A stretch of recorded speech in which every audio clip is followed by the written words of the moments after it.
నల్గొండలోని గణేష్ నిమజ్జన యాత్రలో కూడా మంత్రి కోమటిరెడ్డి వెంకటరెడ్డి పాల్గొనడం జరిగింది. గణేష్ శోభయాత్రలో పాల్గొన్నటువంటి కోమటిరెడ్డి వెంకటరెడ్డి సార్ ఇవాళ గణేష్ శోభయాత్ర నల్గొండ జిల్లాలో అంగరంగ వైభవంగా ప్రత్యేక పూజలు కూడా చేయడం జరిగింది. ఎలా ఉంది సార్? చాలా బ్రహ్మాండంగా ఉంది. ఎప్పుడు కూడా హైదరాబాద్ తర్వాత నల్గొండ జిల్లా కేంద్రంలోని ముఖ్యంగా నల్గొండ జిల్లాలో దాదాపు 2500 పైన విగ్రహాలు ఏర్పాటు చేసుకొని శాంతియుతంగా యాత్ర మొదలైంది. మేము అందరూ కూడా భక్తులకు కానీ ముఖ్యంగా యువకులకు విజ్ఞప్తి చేస్తున్నాం. ఇది ప్రశాంతంగా తొందర లేకుండా అన్ని ఏర్పాట్లు చేసినాం. ఎలక్ట్రిసిటీ డిపార్ట్మెంట్, పోలీస్ డిపార్ట్మెంట్, జిల్లా రెవెన్యూ యంత్రాంగం, జిల్లా కలెక్టర్ గారు అందరూ కూడా రౌండ్స్లో ఉంటారు. అందరికి చెప్తున్నాం, మీరు పోయేటప్పుడు కానీ వచ్చేటప్పుడు కానీ జాగ్రత్తగా రండి.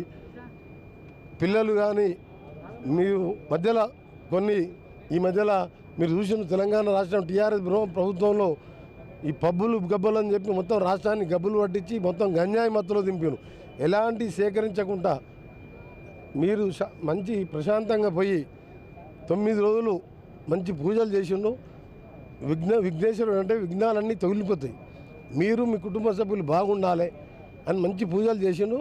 మంచిగా కూడా ప్రశాంతంగా ముగించుకురావాలని జిల్లా యంత్రాంగాన్ని అభినందిస్తున్నాం. 9 రోజులే కాదు, 30 ఏళ్ళుగా ఒక చిన్న ఇన్సిడెంట్ జరగకుండా నల్గొండ జిల్లా కేంద్రమే కాదు తెలంగాణ ప్రాంతంలో ప్రశాంతంగా ఉన్నది. ఇదే విధంగా మత సామరస్యాన్ని కాపాడుతూ హిందూ ముస్లిం అన్నదమ్ములాగా ఉండే విధంగా ఇవాళ రంజాన్ పండుగ అయితే మేము వెళ్తాం.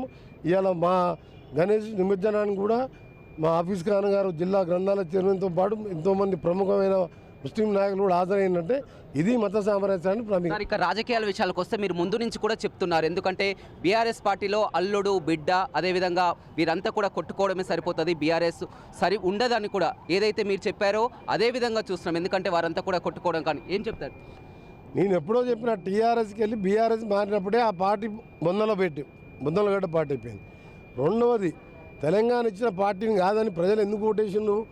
డబుల్ బెడ్రూమ్ కట్టిస్తా, నీ బిడ్డ వస్తే పండుగ అల్లుడు వస్తే ఎడబడుకుంటాడు, నీ మేకలు కట్టేస్తావు, మళ్ళీ దళితుని 3 ఎకరాలు, దళితుని ముఖ్యమంత్రి చేయకుండా మెడ నరుక్కుంటా, ఇన్ని మోసాలు తీసి 2 సార్లు మోసపోయింది. కానీ మేము ఎప్పుడు తప్పుడు మోసం చేయలే.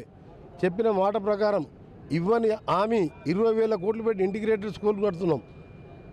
వాళ్ళు ఇవాళ 1,00,000 కోట్లు తీసుకొని 6,000 కోట్లు మిత్తిలు కట్టుకుంటూ ఇల్లు కట్టే కార్యక్రమం ఒక మహత్తర కార్యక్రమం. ధనికులు తినే 40 రూపాయల సన్న బియ్యాన్ని ఇస్తున్నాం. కొత్త రేషన్ కార్డు 12 ఏళ్ళు ఒక్క కార్డు ఇవ్వలే, 7 లక్షల కార్డులు ఇచ్చినాం. ఇవన్నీ చేసుకుంటూ ఇంకా చేయాలని ఉన్నది. ఇవాళ సిబిఐకి మా ముఖ్యమంత్రి గారు ఒక మంచి నిర్ణయం తీసుకొని మా మంత్రులందరితో సంప్రదించి అసెంబ్లీలో చర్చించి హడావుడిలాగా పక్క రాష్ట్రాల్లాగా ఎవరిని పడితే దాన్ని అరెస్ట్ చేసినాం. ఎవరి మీద ఒక్కరన్నా అరెస్ట్ చేసినావా? మేము ఇప్పటికీ ఒక్కరినన్నా అరెస్ట్ చేసినావా? చేయాలనుకుంటే చాలామంది ఉన్నారు.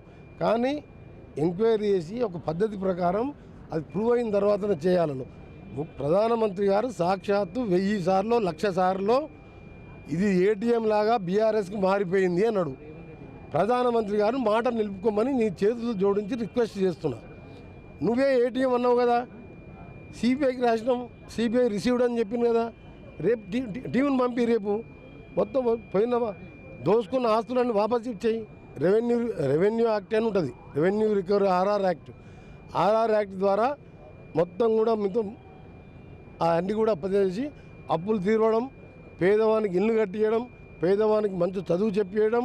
రెండవది ఒక్క ఇంజనీర్ అరెస్ట్ అయితే 1000 కోట్లు 2,000 కోట్లు 3,000 అసలు ప్రపంచం ఆశ్చర్యపోతున్నది. ఆయన కాళేశ్వరం కడితే ఆశ్చర్యం అన్నాడు, కానీ ఒక్కొక్క ఇంజనీర్ల దగ్గర 1000 కోట్లు.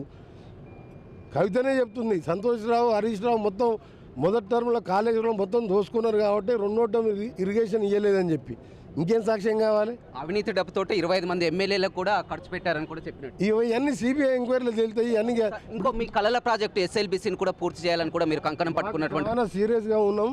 మా ముఖ్యమంత్రి కాదు మొదటి రోజే చెప్పిండు, నేను మంత్రి అయిన 2వ రోజు అన్న బ్రాహ్మణ వెల్లంలో ఎస్ఎల్బిసి సొరంగం పూర్తి చేద్దాం, నువ్వు వెంటబడు అన్నాడు. మీ జిల్లా మినిస్టర్ అన్నాడు. మా ఉత్తమ్ కుమార్ రెడ్డి గారు ఎస్ఎల్బిసి 50 మీటింగ్లు పెట్టిండు. బ్రాహ్మణ వెల్లంలో 30,000 ఎకరాలు మొదటి ప్రాజెక్టు.